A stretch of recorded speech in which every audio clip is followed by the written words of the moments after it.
So చాలామంది couple అసలు female reproductive system అంటే ఏంటి అని అడిగిన క్వశ్చన్స్కి మనం ప్రీవియస్ వీడియోస్లో డిస్కస్ చేయడం జరిగింది. సో యుట్రస్ అనేది చాలా ఇంపార్టెంట్ ఆర్గాన్. ఎందుకంటే దీని యొక్క హెల్త్ బట్టే ప్రెగ్నెన్సీ అనేది కన్ఫర్మ్ అవటం, బేబీ కూడా హెల్తీగా 9 months ముందుకెళ్ళటం, ఒక హెల్తీ బేబీతో వాళ్ళు ముందుకెళ్ళటం జరుగుతూ ఉంటుంది. సో ఇందులో one of the important uterus యొక్క ఫంక్షన్స్ ఏంటంటే యుట్రస్ కాంట్రాక్షన్స్ అనమాట. యుట్రస్ యొక్క సింపుల్గా చెప్పాలంటే యుట్రస్ యొక్క కదలికలు. సో యుట్రస్ కదలికలు అనేవి కంటిన్యూస్గా వాళ్ళకి ఆల్మోస్ట్ హోల్ మంత్ అనేది జరుగుతూ ఉంటుంది కంటిన్యూస్గా. సో పీరియడేషన్ ఫస్ట్ డే నుంచి ఎండ్ ఆఫ్ 30th day వరకు క్యాలెండర్ మెథడ్లో జరుగుతూ ఉంటుంది. సో ఈ కాంట్రాక్షన్స్ అనేవి ఎందుకు ఇంపార్టెంట్? డెఫినెట్గా ఇవి హ్యాంపర్ అయినా, లేకపోతే ఇవి సరిగ్గా లేకపోయినా, లేకపోతే తగ్గినా కూడా ప్రెగ్నెన్సీ అనేది కన్ఫర్మ్ అవ్వదు. సో చాలామందికి ఈ విషయం తెలియదు అనమాట. చాలామంది ఏమంటారంటే మేము బయట స్కాన్స్ చేయించుకుని వచ్చాము, సో మాకు ఏ ప్రాబ్లం లేదన్నారు డాక్టర్, సో మాకెందుకు ప్రెగ్నెన్సీ రావట్లేదు, మాకెందుకు ఈ ట్రీట్మెంట్, సో మా దగ్గర స్కాన్ బాగానే ఉంది, స్పర్మ్ కౌంట్ బాగానే ఉంది, బట్ స్టిల్ మీరు ఎందుకు ట్రీట్మెంట్స్ అడ్వైజ్ చేస్తున్నారని అడుగుతూ ఉంటారు. ఎందుకంటే వీళ్ళల్లో న్యాచురల్గా అవ్వాల్సిన కాంట్రాక్షన్స్ ఏవైతే ఉన్నాయో, కదలికలు ఏవైతే ఉన్నాయో సరిగ్గా జరగకపోయినా ప్రెగ్నెన్సీ అనేది కన్ఫర్మ్ అవ్వదు. సో యూజువల్గా ఫర్టైల్ పీరియడ్లో కాంట్రాక్షన్స్ అనేవి, కదలికలు డిఫరెంట్గా ఉంటాయి. వన్స్ ఫర్టైల్ పీరియడ్ క్రాస్ అయిన తర్వాత యుట్రస్ యొక్క మూమెంట్స్, కదలికలు ఆర్ కాంట్రాక్షన్స్ డిఫరెంట్గా ఉంటాయి.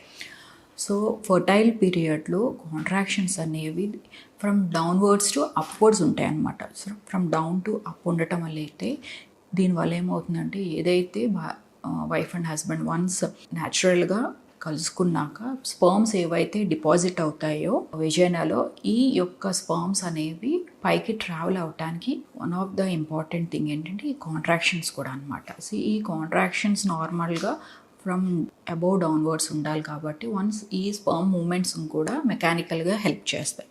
అట్ ద సేమ్ టైం ఈ మూమెంట్ సరిగ్గా లేకపోయినా ఏమవుతుందంటే ఎగ్ స్పర్మ్ ఏదైతే ఇంపార్టెంట్ స్టెప్ అనేది మిస్ అవుతూ ఉంటుంది.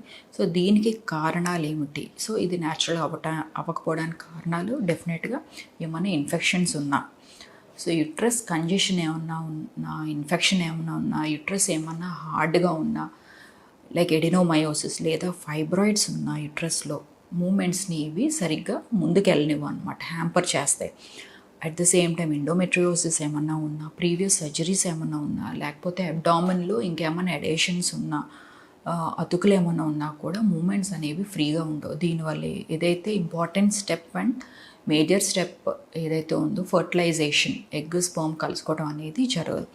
సో ఈ స్టెప్ మిస్ అయితే వీళ్ళకి ఎన్ని మెడిసిన్స్ వాడినా కూడా ప్రెగ్నెన్సీ అనేది కన్ఫర్మ్ అవ్వదు. సో వన్స్ ఫర్టైల్ పీరియడ్లో కాంట్రాక్షన్స్ సరిగ్గా లేకపోయినా, and then once fertile period cross అయిన తర్వాత కాంట్రాక్షన్స్ పైనుంచి కిందకు ఉంటాయి అనమాట, ఫ్రమ్ అబౌవ్ డౌన్వర్డ్స్ ఉండటం వల్ల ఏంటంటే ఏదైతే ఎంబ్రియో ఇంప్లాంట్ అవుతుందో ఫస్ట్ ఇమీడియట్గా బేబీ ఫార్మేషన్ అనేది మనకి ఫెలోపియన్ ట్యూబ్లో జరుగుతుంది. మళ్ళీ ఆ మూమెంట్స్ వల్ల fallopian tube movements and uterus movements above పైనుంచి కిందకు ఉండటం వల్ల చక్కగా ఆ ఎంబ్రియో రోల్ అయ్యి మళ్ళీ యుట్రస్లో it will place itself in a healthy ప్లేస్లో అనమాట. హెల్దీ ప్లేస్లో వెళ్ళి యుట్రస్లో ఎంబ్రియో అనేది వెళ్ళి కూర్చోవడం జరుగుతూ ఉంటుంది.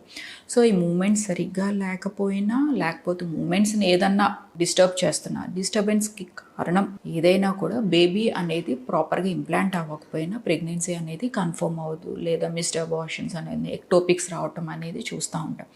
సో యుట్రస్ మూమెంట్స్ అనేది ఓవరాల్గా చాలా ఇంపార్టెంట్. సో ఈ ప్రాబ్లం, ఈ మైనర్ స్టెప్ని మనము ఏ బ్లడ్ టెస్ట్లోని కన్ఫర్మ్ చేసుకోలేం ఆర్ స్కాన్లో కూడా కన్ఫర్మ్ చేసుకోలేం, బట్ వీళ్ళు ట్రీట్మెంట్కి అనేది రెస్పాండ్ అవ్వరు అనమాట. సో ఎక్కడో మైక్రోస్కోపిక్గా వీళ్ళకి యుట్రస్ మూమెంట్స్ అనేవి హ్యాంపర్ అవుతున్నాయి. కారణాలు వచ్చేసరికి పెల్విక్ కంజెషన్ అయి ఉండొచ్చు, ఇన్ఫెక్షన్స్ అయి ఉండొచ్చు, ఎండోమెట్రియోసిస్ అయి ఉండొచ్చు, ఆర్ ఒకసారి అల్ట్రాసౌండ్లో ఫైబ్రాయిడ్స్ అని చెప్తూ ఉంటాం అనమాట. ఈ ఫైబ్రాయిడ్స్ వల్ల కూడా మూమెంట్ సరిగ్గా ఉండదు. ఎడినోమయోసిస్ అనేది ఒక్కొక్కసారి మనకి 3D స్కాన్లో కనపడుతూ ఉంటుంది. సో ఎడినోమైసిస్ ఏమన్నా ఉన్నా కూడా ఈ మూమెంట్స్ అనేవి సరిగా ఉండవు. సో బయట నుంచి వీళ్ళు చాలా మెడిసిన్స్ అనేది వాడుతూ ఉంటారు, చాలా చోట్లకి వెళ్ళి. సో మాకు న్యాచురల్గానే అవ్వాలని డైట్ మోడిఫై చేసుకుంటూ ఉంటారు, చిన్న ట్రీట్మెంట్కి వెళ్తూ ఉంటారు. అలాగే ఫ్రెండ్స్ చెప్పినవి మాకు ఈ ట్రీట్మెంట్ సక్సెస్, మీరు ఇది ట్రై చేయండి అని చెప్పి వీళ్ళు ట్రై చేసి ఓవరాల్గా చాలా టైం అనేది వీళ్ళు వేస్ట్ చేసుకుంటూ ఉంటారు. ఎందుకంటే ఆడవారిలో ఎగ్ కౌంట్ అనేది తగ్గటం తప్ప పెరగటం అనేది జరగదు. సో ఇంపార్టెంట్ ఏదైతే ఫర్టైల్ పీరియడ్ క్రూషియల్ ఏజ్ అయితే ఏదైతే ఉందో వీళ్ళు లాస్ అవుతూ ఉంటారనమాట. సో ఇలా ఏమైనా మీరు ఫేస్ చేస్తున్నా డెఫినెట్గా మీ ఫర్టిలిటీ ఎక్స్పర్ట్ దగ్గరికి వచ్చి ఒకసారి బేసిక్ స్కాన్ చేయించుకోవడం వల్ల 3D స్కాన్లో ఏం తెలుస్తుంది అంటే మీ యూట్రస్ ఎలా ఉంది, మీకు ఎడినోమయోసిస్ ఏమన్నా ఉందా, లేకపోతే ఫైబ్రాయిడ్స్ ఏమైనా ఉన్నాయా, లేకపోతే వన్స్ స్కాన్ చేసినప్పుడు కొంతమందికి పెయిన్ ఉంటుందన్నమాట. సో ఏమన్నా డిస్కంఫర్ట్ ఉందా, ఇవన్నీ వన్స్ ఒక గుడ్ ఫర్టిలిటీ ఎక్స్పర్ట్ దగ్గర మీరు చెక్ చేయించుకోవటం వల్ల మీ ప్రాబ్లం అనేది క్రిస్ప్ అండ్ క్లియర్గా మీకు తెలుస్తుంది. అట్ ద సేమ్ టైం మీకు నెక్స్ట్ స్టెప్ ఏం తీసుకోవాలో అనేది కూడా క్లారిటీ ఉంటుందన్నమాట. సో ఇలాంటి వాళ్ళల్లో బెటర్ ఎర్లీగానే ట్రీట్మెంట్ అప్రోచెస్కి వెళ్ళటం వల్ల ఏంటంటే ప్రెగ్నెన్సీ అనేది త్వరగా కన్ఫర్మ్ అవుతుంది అనమాట. ఒక్కొక్కసారి వీళ్ళకి సొల్యూషన్ ఐవీఎఫ్ఏ. సో ఐవీఎఫ్లో ఏంటంటే డైరెక్ట్గా ఎగ్స్ మనం కలెక్ట్ చేసుకుంటాం, ఎంబ్రియో అనేది ఫామ్ చేస్తాం అండ్ డైరెక్ట్గా యుట్రస్లో ఇంప్లాంట్ చేయడం వల్ల ఏమవుతుంది అని అంటే ప్రెగ్నెన్సీ అనేది ఈజీగా సక్సెస్ అవుతుంది అనమాట.